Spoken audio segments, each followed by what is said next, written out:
বিসমিল্লাহির রহমানির রহিম। আসসালামু আলাইকুম। বর্তমান ইন্ডিয়ার অবস্থা খুব একটা ভালো যাচ্ছে না। এটা হওয়ারই কথা, কারণ ৬টা ফাইটার জেট হারিয়ে পিএম মোদি পাগল প্রায়। পাকিস্তানের পক্ষ থেকে PL-15 মিসাইল ফায়ার করা হয় ইন্ডিয়ান ফাইটার জেট শুটডাউন করার জন্য।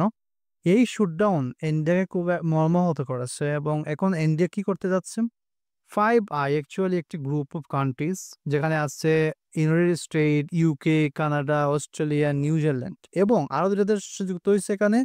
ফ্রান্স এবং টোটাল ৭ টা দেশ ইন্ডিয়াকে রিকোয়েস্ট করছে যাতে ইন্ডিয়া PL-15 এর ওয়েকেজ অ্যাম যা মানে ধ্বংসাবশেষ যাতে তাদের কাছে দেয়।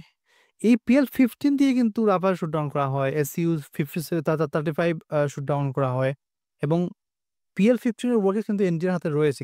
রয়েছে যেগুলো কিছু মিসাইল যেগুলা আসলে আঘাত করতে পারে না, যেগুলা নিচে পড়ে গেছিল, সেগুলো তাদের কাছে আছে এই মুহূর্তে। সো তারা বলতেছে যে আমরা মিসাইলের রিভেঞ্জ ইঞ্জিনিয়ারিং করব, ইন্টেলিজেন্স গ্যাদারিং নেব এবং আমরা বুঝার চেষ্টা করব চায়না কোন টেকনোলজি ইউজ করছে, গাইডেন্স সিস্টেম কি, রাডার সিগনেচার কি এবং কি ইলেকট্রিক কম্পোনেন্ট ছিল যার কারণে ওরা খুব ইজিলি রাফাল শুটডাউন করলো প্রায় ১৯০ কিলোমিটার দূর থেকে।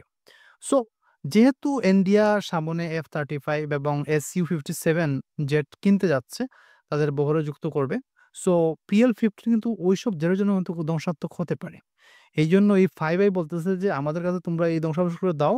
আমরা এগুলো এনালাইসিস করে দেখব এবং রিভার্স ইঞ্জিনিয়ারিং করে আমরা নতুন মিসাইল তৈরিও করতে পারি। সো তোমাদেরও লাভ হবে, আমাদেরও লাভ হবে। সো আমাদের কাছে তোমরা এই ধ্বংসাবশেষগুলা পাঠিয়ে দাও।